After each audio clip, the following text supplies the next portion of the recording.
Hello everyone, जय भीम, नमो बुद्धाय। स्वागत आप सभी का ट्रुथ लिटरेचर में।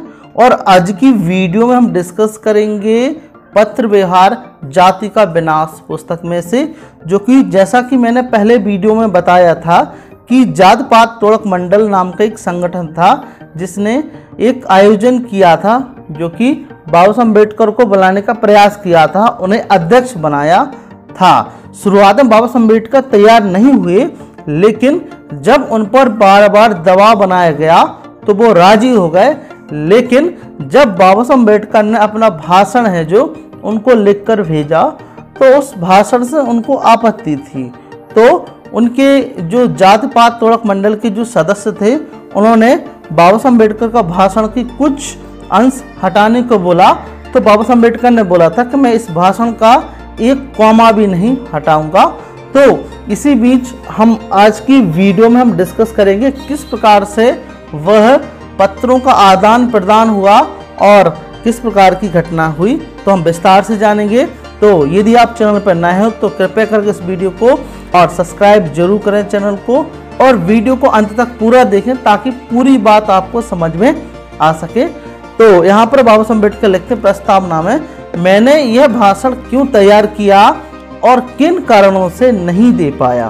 तो बाबा साहब अम्बेडकर लिखते हैं कि 12 दिसंबर 1935 को मुझे जात पात तोड़क मंडल के सचिव श्री संतराम का निम्नलिखित पत्र मिला। क्या लिखते हैं कि प्रिय डॉक्टर साहब, 5 दिसंबर के आपके कृपा पत्र के लिए बहुत धन्यवाद। आपकी अनुमति के बिना ही मैंने इसे प्रेस के लिए तैयार कर दिया। इसके लिए मैं आपसे माफ़ी मांगता हूं, क्योंकि मुझे यह लगा कि इसका प्रचार करने में कोई नुकसान नहीं है। आप एक महान विचारक हैं और यह मेरी सुचिंतित राय है कि और किसी ने भी जाति की समस्या का उतना गहरा अध्ययन नहीं किया जितना आपने। तो शुरुआत में जो संतराम हैं, जो कि इसके सचिव थे जात पात तोड़क मंडल के, तो उन्होंने लिखा कि बिना ही पूछे बाबा साहब अम्बेडकर का नाम लिख दिया। और लिखते हैं कि आपके विचारों से मैं और हमारा मंडल हमेशा लाभान्वित होते रहे हैं। मैंने क्रांति में कई बार इसकी व्याख्या की है और इसे प्रचारित किया है, और कई सम्मेलनों में मैंने इस पर व्याख्यान दिया है। अब मैं आपके नए सूत्र धार्मिक धारणाओं का विनाश किए बिना, जिन पर यह जाति व्यवस्था आधारित है, जाति को तोड़ना संभव नहीं है। आपको जितनी जल्द सुविधा हो कृपया विस्तार से इसकी व्याख्या करें, ताकि हम इस विचार को उठा सकें और प्रेस और अन्य मंच से इस पर जोर दे सकें। वर्तमान में यह मेरे सामने पूरी तरह स्पष्ट नहीं है। तो बाबा साहब अम्बेडकर ने जो कुछ लिखा था, तो बोले उसको और अच्छे से व्याख्या करने श्री संतराम जी लिखते हैं। आगे लिखते हैं वो कि हमारी कार्यकारिणी समिति आपको हमारे वार्षिक अधिवेशन के अध्यक्ष के रूप में देखने की आग्रही है। आपकी सुविधा के लिए हम अपनी तारीखें बदल सकते हैं।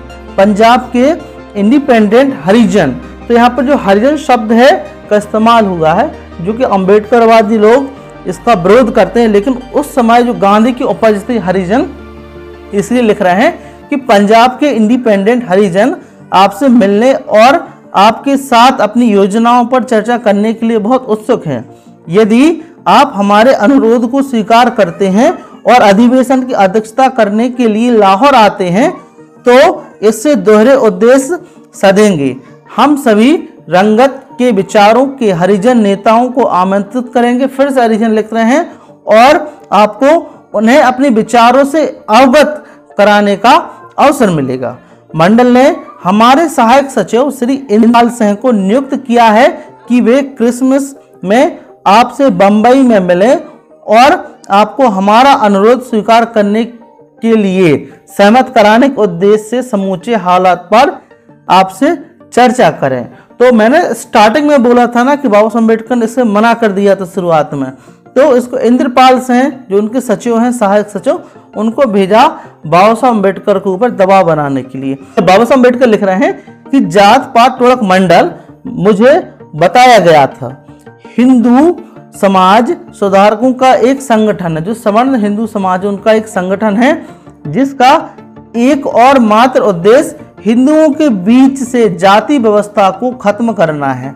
एक नियम के रूप में मैं किसी ऐसे आंदोलन में कोई हिस्सा लेना नहीं चाहता हूं जिनका संचालन सवर्ण हिंदुओं द्वारा किया जा रहा है। सामाजिक सुधार के मसले में उनका दृष्टिकोण मेरे दृष्टिकोण से इतना अलग है कि उनके साथ चलना मैंने मुश्किल पाया है। तो बाबा साहब अम्बेडकर बोल रहे हैं कि जो भी सामाजिक आंदोलन चला रहे हैं, जो कि सवर्ण चला रहे हैं, उन आंदोलन का हिस्सा बाबा साहब अम्बेडकर नहीं बनना चाहते। मतलब जो अभी के सिनेरियो हम बोल सकते हैं कि जो सवर्ण लीडरशिप वाली पार्टियां हैं, उनके विचार और हमारे विचारों में बहुत बड़ा अंतर है। लिखते हैं, इसलिए जब मंडल ने पहले मुझे संपर्क किया तो मैंने अध्यक्षता करने के लिए उनके आमंत्रण को अस्वीकार किया। बहरहाल मंडल हार मानने वाला नहीं था और उसने अपने आमंत्रण को स्वीकार कराने के लिए मुझ पर दबाव डालने के उद्देश्य से अपने सदस्य में से एक को बंबई भेज दिया। अतः मैं अध्यक्षता करने के लिए सहमत हो गया। अधिवेशन का आयोजन मंडल के मुख्यालय लाहौर में होना था। इस आयोजन को ईस्टर में होना था, लेकिन बाद में इसे मई 1936 के मध्य तक स्थगित कर दिया गया। मंडल की स्वागत समिति ने अब अधिवेशन को रद्द कर दिया है। रद्द कराने का नोटिस मेरे अध्यक्षीय व्याख्यान के छपने के काफी बाद आया। व्याख्यान की प्रतियां अब मेरे पास हैं। चूंकि मुझे अध्यक्ष पद से यह व्याख्यान पढ़ने का अवसर नहीं मिला, इसलिए जाति व्यवस्था द्वारा पैदा की गई समस्याओं पर मेरे विचार को जानने का अवसर लोगों को नहीं मिला। जनता को इन विचारों से अवगत कराने के लिए और मेरे पास पड़ी मुद्रित प्रतियों का निपटान करने के लिए मैंने व्याख्यान की मुद्रित प्रतियां बाजार में उपलब्ध कराने का निर्णय किया है। साथ के पृष्ठों में उस व्याख्यान का पाठ है। तो बाबा साहब अम्बेडकर को वह भाषण देने नहीं दिया गया, जैसा कि वो उन्होंने कैंसिल कर दिया, और फिर जो प्रतियां उनके पास थी, जो उन्होंने छपवाई थी भाषण के लिए, उन्हें बाजार में उपलब्ध, मतलब लोगों को पढ़ने के लिए दिया, और वो काफी फेमस हुआ। अब जो दूसरा पत्र मिलता है, देखते हैं किनका मिलता है, जो कि 27 मार्च 1936 को मिला। लिखते हैं, श्रद्धेय डॉक्टर जी, श्रीयुक्त संतराम को लिखित आपका 24वीं तारीख का पत्र हमें दिखाया गया है। इसे पढ़कर हम थोड़ा निराश हुए। शायद आप पूरी तरह से अवगत नहीं है जो यहाँ उत्पन्न हुई है। पंजाब के लगभग सभी हिंदू आपको इस प्रांत में आमंत्रित करने के खिलाफ हैं। जात पात तुर्क मंडल को कटुतम आलोचना का शिकार होना पड़ रहा है और सभी क्षेत्रों में कड़ी फटकार सुननी पड़ी।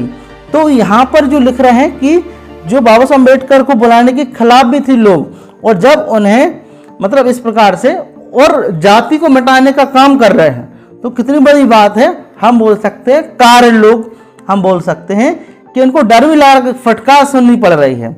सभी हिंदू नेताओं ने, जिसमें परमानंद एमएलए, पूर्व अध्यक्ष हिंदू महासभा महात्मा हंसराज, गोकल चंद नारंग स्थानीय स्वशासन मंत्री, राजा नरेंद्र नाथ एमएलसी आदि शामिल हैं, मंडल के इस कदम से खुद को अलग कर चुके हैं।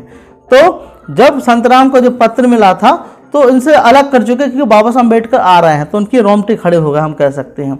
इसके बावजूद जात पात टोलक मंडल के संचालक, जिसमें प्रमुख हैं श्रीयुक्त संतराम, कठिन से कठिन परिस्थितियों के बीच भी आपको अध्यक्ष बनाने का विचार नहीं छोड़ने के लिए दृढ़ प्रतिज्ञ हैं। मंडल की काफी बदनामी हो चुकी है। इन परिस्थितियों में मंडल के साथ सहयोग करना आपका कर्तव्य हो जाता है। एक तरफ हिंदुओं द्वारा उनके सामने इतनी परेशानी और कठिनाई खड़ी की जा रही है, और दूसरी तरफ आप भी उनकी कठिनाइयों को बढ़ाते हैं, तो उनके लिए दोहरी बदकिस्मती होगी। हमें उम्मीद है कि आप इस मसले पर विचार करेंगे और वह करेंगे जो हम सभी के लिए अच्छा है। तो यहाँ पर ये लोग स्पष्ट तौर पर बाबा साहब अम्बेडकर पर दबाव बनाने के लिए प्रयास कर रहे हैं कि अध्यक्ष बना रहे हैं तो जो हम कहें वो लिखें। फिर दूसरा पत्र मिलता है कि इस पत्र ने मुझे बहुत उलझन में डाल दिया। मैं यह समझने में असमर्थ था कि व्याख्यान को छापने को लेकर कुछ रुपयों की खातिर मंडल मुझे नाराज क्यों करेगा। दूसरे, मुझे विश्वास नहीं हो सका कि सर गोकलचंद नारंग जैसे व्यक्ति ने अध्यक्ष के रूप में मेरे चयन का विरोध करते हुए इस्तीफा दे दिया है, क्योंकि मुझे सर गोकलचंद का निम्नलिखित पत्र मिला था। जो गोकलचंद थे उनका निम्नलिखित पत्र भी मिला था। तो क्या लिखते हैं गोकलचंद, लिखते हैं 5, जो कि उस समय पे लाहौर में जो 7 फरवरी 1936 को लिखते हैं, प्रिय डॉक्टर्स अंबेडकर, मुझे जात पात टोळक मंडल के कार्यकर्ताओं से यह जानकर प्रसन्नता हुई कि आप ईस्टर की छुट्टियों दौरान लाहौर में आयोजित होने वाले उनके अगले वार्षिक अधिवेशन की अध्यक्षता करने के लिए सहमत हो गए हैं। अगर आप मेरे साथ ठहरते हैं तो मुझे बहुत खुशी होगी। बाकी मुलाकात होने के बाद सादर, श्री सी नारंग। तो इनका पत्र भी मिला था। एक्चुअली में जो कारण था, जो बाबा साहब अम्बेडकर ने जो भाषण की प्रतियां भेजी थी ना, तो उसे सुनकर मतलब पढ़कर वो लोग भौचक्के रह गए और उन्होंने अपने से अलग थलग कर दिया। सच जो भी हो, मैं दबाव के आगे नहीं झुका। बाबा साहब अम्बेडकर दबाव के आगे नहीं झुके कि मुझे सम्मान मिलेगा तो मैं जो वो लोग चाहेंगे वो मैं करूं, नहीं, झुकने वाले लोगों में से नहीं है। लेकिन जब मंडल ने पाया कि मैं अपने व्याख्यान को बंबई में छपवाने पर जोर दे रहा हूं, मेरे प्रस्ताव पर सहमति देने के बजाय मंडल ने एक तार भेजा वे श्री हर भगवान को मामलों पर व्यक्तिगत रूप से बात करने के लिए बंबई भेज रहे हैं। तब श्री हर भगवान 9 अप्रैल को बंबई आए। जब मैं श्री हर भगवान से मिला तो मैंने पाया कि इस विषय पर कहने के लिए उनके पास कुछ भी नहीं है। वास्तव में यह व्याख्यान बंबई में छपे या लाहौर में, इस ओर से वे इतने अनमने थे कि उन्होंने हमारी बातचीत के दौरान इसका जिक्र भी नहीं किया। उनकी चिंता सिर्फ यह जानने की थी कि व्याख्यान में क्या लिखा गया है। तब मैं समझ गया कि व्याख्यान को लाहौर में छपवाने के पीछे मंडल का मुख्य उद्देश्य पैसा बचाना नहीं, बल्कि यह जानना था कि व्याख्यान में क्या। मैंने उन्हें एक प्रति दे दी। वह इसके कुछ हिस्सों से बहुत खुश नहीं थे। वह लाहौर लौट गए। लाहौर से उन्होंने निम्नलिखित पत्र लिखा। तो बाबा साहब अम्बेडकर जब हर भगवान से मिले तो उनके पास कहने के लिए कुछ नहीं था और उनकी दिलचस्पी यह थी कि उसमें व्याख्यान में लिखा क्या है। इसलिए वो लाहौर में पत्र छपवाने के लिए मतलब ऐसे वो जिद कर रहे थे, हम एक प्रकार से हम बोल सकते हैं। और वो कुछ खुश नहीं थे उनके हिस्सों से। देखते हैं क्या खुश नहीं थे। देखते हैं लाहौर, दिनांक 14 अप्रैल 1936। देखते हैं, मेरे प्रिय डॉक्टर साहब, 12 तारीख को बंबई से आगमन की बाद से ट्रेन यात्रा के दौरान 5 या 6 रात लगातार नहीं सो पाने के कारण मेरी तबीयत ठीक नहीं है। मतलब उस समय में 5 या 6 रातें लगती थी। यहाँ पहुंचकर मुझे पता चला कि आप अमृतसर आए थे। अगर मेरी हालत चलने फिरने की लायक होती तो आपसे जरूर मुलाकात करता। मैंने आपका व्याख्यान अनुवाद के लिए श्री संतराम को दे दिया है और यह व्याख्यान उन्हें बहुत अधिक पसंद आया, लेकिन वे आश्वस्त नहीं है कि वे इसका अनुवाद कर 25वीं से पहले छपवा सकेंगे। जो भी हो, यह व्याख्यान व्यापक तौर पर प्रचारित होगा और हमें यकीन है कि हिंदुओं को उनकी नींद से जगाएगा। बंबई में मैंने जिस अंश की तरफ आपका ध्यान दिलाया था उसे पढ़कर हमारे कुछ मित्रों को संदेह हुआ है और हमसे जो लोग कहते हैं कि अधिवेशन की समाप्ति बिना किसी अप्रिय घटना की हो, वे चाहेंगे कि कम से कम वेद शब्द को फिलहाल छोड़ दिया जाए। यह मैं आपके विवेक पर छोड़ता हूं। बहरहाल मैं आशा करता हूं कि आपने समापन अनुच्छेदों में यह स्पष्ट कर दें कि व्याख्यान में व्यक्त विचार आपके हैं और इस मामले में मंडल की कोई जिम्मेवारी नहीं है। मुझे आशा है आप मेरी बात का बुरा नहीं मानेंगे और व्याख्यान की 1000 प्रतियां हमें भिजवा देंगे, जिसका हम निश्चय ही भुगतान करेंगे। इस आशय का तार मैंने आज आपको भेजा है। 100 रुपये का चेक इसके साथ संलग्न है, जिसकी कृपया पावती दें और उचित समय पर हमें अपने बिल भेजें। तो उनको वेद शब्द से उत्पत्ति थी कि वेद शब्द क्यों आया, जो उन्होंने लिखा, जो जाति पाति का उन्होंने जो कारण बताया, वो वेद शब्द क्यों, उससे वो चिढ़ गए। तो कि वेद शब्द पे क्यों बोल दिया, हिंदुओं पर बोलो ना एक प्रकार से। आगे लिखते हैं, मैंने स्वागत समिति की एक बैठक बुलाई है और उसके फैसले की सूचना आपको तुरंत भेजूंगा। इस बीच मेरे प्रति दयालु दिखाने और अपना व्याख्यान तैयार करने में आपने जितना कष्ट उठाया है, उसके लिए मेरा हृदय धन्यवाद, मतलब हार्दिक धन्यवाद स्वीकार करने की कृपा करें। आपने सचमुच हमें कृतज्ञता के एक भारी ऋण में डाल दिया है। सादर हर भगवान। जो कि पुनश्चित व्याख्यान की प्रतियां जैसे ही छप जाएं, कृपया हमें तुरंत पैसेंजर ट्रेन से भेज दें ताकि प्रकाशन के लिए भेजी जा सकें। तो जो लिख रहे हैं कि प्रतियां भिजवा दो, तो बाबा साहब अम्बेडकर क्या लिख रहे हैं कि तदनुसार मैंने अपनी पांडुलिपि की 1000 प्रतियां मुद्रित करने के आदेश के साथ मुद्रक को दे दी। 8 दिन बाद मुझे श्री हर भगवान से एक और पत्र मिला, जिसे मैं नीचे दे रहा हूं।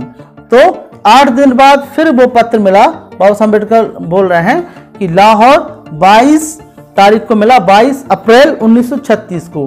अब प्रिय डॉक्टर अम्बेडकर, अब यहाँ देखो भाषा चेंज होगी ना, ये मेरे प्रिय डॉक्टर साहब, अब भाषा एकदम चेंज हो गई। प्रिय डॉक्टर अम्बेडकर, हमें आपका तार और पत्र प्राप्त हुआ, जिसके लिए कृपया हमारा धन्यवाद स्वीकार करें। आपकी इच्छा के अनुसार हमने अपने अधिवेशन को फिर स्थगित कर दिया है, लेकिन हमें लगता है 25वीं और 26वीं को अधिवेशन हो जाता तो बहुत बेहतर था, क्योंकि पंजाब में रोज गर्मी पड़ रही है और मई के मध्य में मौसम काफी गर्म होगा तथा दिन में बैठक करना बहुत सुखकर और आरामदेह नहीं होगा। हालांकि अधिवेशन अगर मई के मध्य में होता तो उसे जितना संभव हो सके उतना आरामदायक बनाने के लिए हम अपनी ओर से पूरी कोशिश करेंगे। फिर भी एक बात जो आपके ध्यान लाने के लिए बाध्य है, आपको याद होगा कि जब मैंने आपसे धर्म परिवर्तन के बारे में आपकी घोषणा पर कुछ लोगों को गलतफहमी होने की और इशारा किया था, तब आपने मुझे कहा था कि निसंदेह मंडल के दायरे से बाहर हैं और इस बारे में हमें प्लेटफॉर्म से कुछ भी कहने का आपका इरादा नहीं है। जब आपके व्याख्यान की पांडुलिपि मुझे सौंपी गई, उस समय आपने मुझे आश्वासन दिया था कि आप मतलब वह आपके व्याख्यान का मुख्य भाग है और आप केवल 2 या 3 समापन पैराग्राफ जोड़ना चाहते हैं। आपके व्याख्यान की दूसरी किस्त की प्राप्ति कर हम आश्चर्यचकित हैं कि यह इतना लंबा है कि हमें लगता है कि बहुत कम लोग इसे पूरा पढ़ेंगे। इसके अलावा आपने अपने व्याख्यान में एक से ज्यादा बार कहा कि आपने हिंदू धर्म का परित्याग करने का फैसला लिया है और एक हिंदू के रूप में आपका यह आखिरी व्याख्यान है। आपने वेदों और हिंदुओं की अन्य धार्मिक पुस्तकों की नैतिकता और तर्क संगतता का अनावश्यक हवाला दिया है। अब बाबा साहब अम्बेडकर पे आरोप लगा रहे हैं और हिंदू धर्म के तकनीकी पक्ष पर विस्तार से विचार किया है, जिसका वर्तमान मुद्दे से कोई संबंध नहीं है, ऐसा बोल रहे हैं। यह अंश इतना ज्यादा है कि आपके व्याख्यान के कुछ अंश प्रासंगिक मतलब अप्रासंगिक और मुद्दे से हटकर अलग हो गए हैं।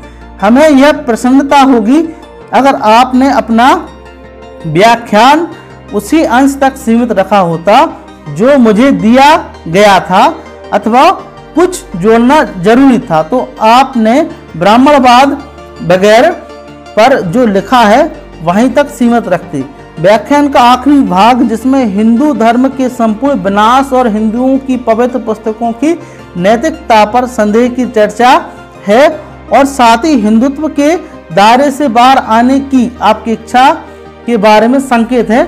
मुझे प्रासंगिक प्रतीत नहीं होता, हरिभगवान लिखते हैं। इसलिए मैं अधिवेशन के लिए जिम्मेवार लोगों की ओर से आपसे अत्यंत विनम्रता पूर्वक अनुरोध करता हूं कि उपयुक्त अंशों को आप हटा दें और अपने व्याख्यान का समापन वहीं करें जहां उस प्रति में किया गया था जो मुझे दी गई थी, या ब्राह्मणवाद पर कुछ पैराग्राफ जोड़ दें। इस व्याख्यान को अनावश्यक रूप से उत्तेजक और चुभनदार बनाने की बुद्धिमत्ता पर हमें संदेह है। हम में से कई आपकी भावनाओं के हिस्सेदार हैं और हिंदू धर्म को नया रूप देने के लिए आपके बैनर तले आने के लिए बहुत उत्सुक हैं, हरिभगवान लिख रहे हैं। यदि आपने अपने पंथ के लोगों को एक साथ लाने का निर्णय किया होता तो मैं आपको आश्वस्त करता हूं कि पंजाब के लोग समाज सुधारकों की आपकी सेना में बड़ी संख्या में शामिल होते, जो लाहौर में होने वाला था। तो जो आज का पाकिस्तान है उस टाइम पे, मतलब जो आज का पाकिस्तान है और जो पंजाब और हरियाणा मिलकर पाकिस्तान बना, तो उनको आपत्ति है ब्राह्मणवाद पर कुछ चीजों पर। और इसके बाद बाबा साहब अम्बेडकर बहुत भयंकर जवाब देते हैं। वास्तव में हमने सोचा था कि आप जाति व्यवस्था की बुराई को खत्म करने में हमारा नेतृत्व करेंगे, खासकर इसलिए कि आपने इस विषय पर विस्तृत अध्ययन किया है और एक क्रांति लाकर तथा अपने को इस विराट प्रयास के केंद्र में रखकर हमारे हाथ मजबूत करेंगे। लेकिन आपने जो घोषणा की है उसका स्वभाव ऐसा है कि दोहराए जाने पर उसकी ताकत खत्म हो जाती है और वह एक मतलब घिसा पिटा शब्द बन जाता है। इन परिस्थितियों में मैं आपसे अनुरोध करता हूं कि आप पूरे मामले पर विचार करें और यह कहकर आपने व्याख्यान को और अधिक प्रभावशाली बनाए कि अगर हिंदू इस दिशा में ईमानदारी से काम करने के इच्छुक हैं तब भी उन्हें अपने परिवार के लोगों और अपनी धार्मिक धारणाओं का परित्याग करना पड़े तो जाति व्यवस्था के विनाश में एक नेतृत्वकारी भूमिका निभाने में आपको खुशी होगी। मतलब ये बोलना चाहते हैं कि उनकी भावना चेंज करें, लेकिन बाबा साहब अम्बेडकर ने मैंने जो जड़ उस पर काम किया। लेकिन बाबा साहब अम्बेडकर लिखते हैं आगे, जब हम बताएंगे कि मैं इसका एक कॉमा भी इधर से उधर नहीं करूंगा।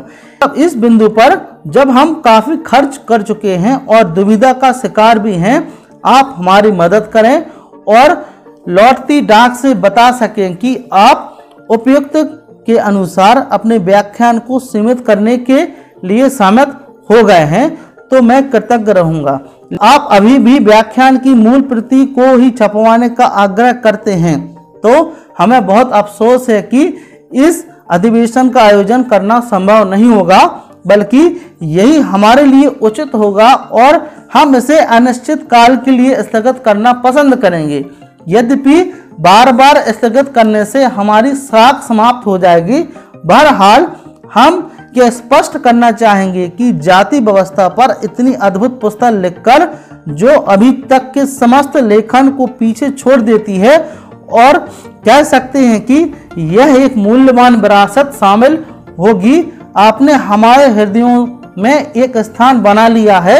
इसे तैयार करने में आपने जो कष्ट उठाया है उसके लिए हम हमेशा आपके ऋणी रहेंगे। आपकी उदारता के लिए बहुत बहुत धन्यवाद और सर्वोत्तम शुभकामनाओं के साथ आपका निष्ठापूर्वक हर भगवान।